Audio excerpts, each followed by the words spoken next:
Hello guys, welcome back to my channel. Hi అండి, అందరూ ఎలా ఉన్నారు? ఇవాళ మనం ఇంటిలోనే న్యాచురల్ షాంపూని ఎలా తయారు చేసుకోవాలో చూసేద్దామండి. ఇంకెందుకు ఆలస్యం, స్టార్ట్ చేసేద్దాం. మరి మన అందరం హెయిర్ వాష్ కోసం షాంపూని యూజ్ చేస్తూ ఉంటాం కదండి.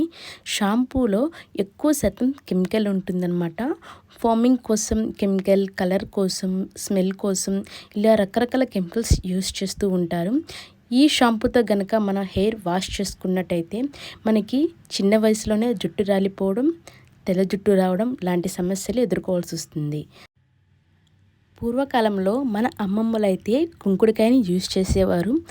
ఈ బిజీ లైఫ్లో మనం కుంకుడుకాయని యూజ్ చేయడం కష్టతరం అయిపోయింది కదండి. చిన్న చిన్న టిప్స్తో చాలా ఈజీగా మనం హోమ్ మేడ్ షాంపూని ఎలా తయారు చేసుకోవాలో చూసేద్దాం. ఇది మీ హెయిర్ని హెల్తీగా ఉంచడంలో సహాయపడుతుంది. దీనికోసం మనం కుంకుడుకాయలు తీసుకుందాం. వాటిని చితక్కొట్టి ఇలా గింజ తొక్క వేరు చేయాలండి. ఈ తొక్కల్ని బాగా ఎండలో ఎండబెట్టి డ్రై చేసి దీన్ని పౌడర్ చేసుకోవాలన్నమాట. మీకు టైం లేదు అనుకుంటే బయట మార్కెట్లో ఆర్గానిక్ పౌడర్స్ అవైలబుల్గా ఉన్నాయి, వాటిని తెచ్చుకోవచ్చు. నేనైతే పౌడర్ రెడీ చేసానండి. చూడండి, ఇది కుంకుడుకాయ పౌడర్ అన్నమాట. రీతా పౌడర్ లేదా సోప్ నట్స్ పౌడర్ అంటారు. దీనికి నేను షికాయ పౌడర్ కూడా యాడ్ చేస్తున్నాను అన్నమాట. ఈ రెండిట్లో కూడా హెయిర్ పెరగడానికి కావాల్సిన మంచి మంచి గుణాలు ఉన్నాయండి. మనకి కుంకుడుకాయ పౌడర్లో అయితే యాంటీ ఫంగల్ గుణాలు ఉన్నాయి. ఇది హెయిర్ ఫాల్ని, డాండ్రఫ్ని తగ్గిస్తుంది, హెయిర్ షైన్ అయ్యేలా చేస్తుంది, అండ్ ఫాస్ట్గా హెయిర్ గ్రోత్ అయ్యేలాగా చేస్తుంది అనమాట.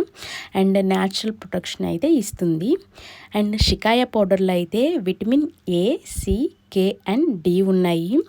ఇది హెయిర్ని నారిష్ చేసి హెయిర్ ఫాస్ట్గా పెరిగేలా చేస్తుందన్నమాట. అంతేకాకుండా మనకి గ్రే హెయిర్, వైట్ హెయిర్ ఉంటే అది బ్లాక్ అవ్వడానికి కూడా చాలా బాగా యూజ్ అవుతుంది. ఈ రెండింటిని వాటర్తో కలిపి ఇలా పేస్ట్ లాగా చేసుకోండి. అంటే మన హెయిర్కి మొత్తం పట్టడానికి అనమాట. షాంపూ లాగా దీన్ని చేసుకున్నాం. జస్ట్ దీన్ని చేతిలోకి తీసుకొని చక్కగా అలా రబ్ చేసుకొని హెయిర్కి అప్లై చేసుకోవడమే. మనకి నురగైతే ఎక్కువ రాదు, ఎందుకంటే మనకి షాంపూలో యూజ్ చేసిన కెమికల్ లేవు కాబట్టి నురగ రాదు. కానీ హెయిర్ అయితే చాలా బాగుంటుంది, హెయిర్ కూడా చాలా లాంగ్ అవుతుంది అనమాట. డెఫినెట్గా మీ ఇంటికాడ ట్రై చేయండి. అండ్ మీకు నచ్చితే లైక్ చేయండి, షేర్ చేయండి, సబ్స్క్రైబ్ చేయండి.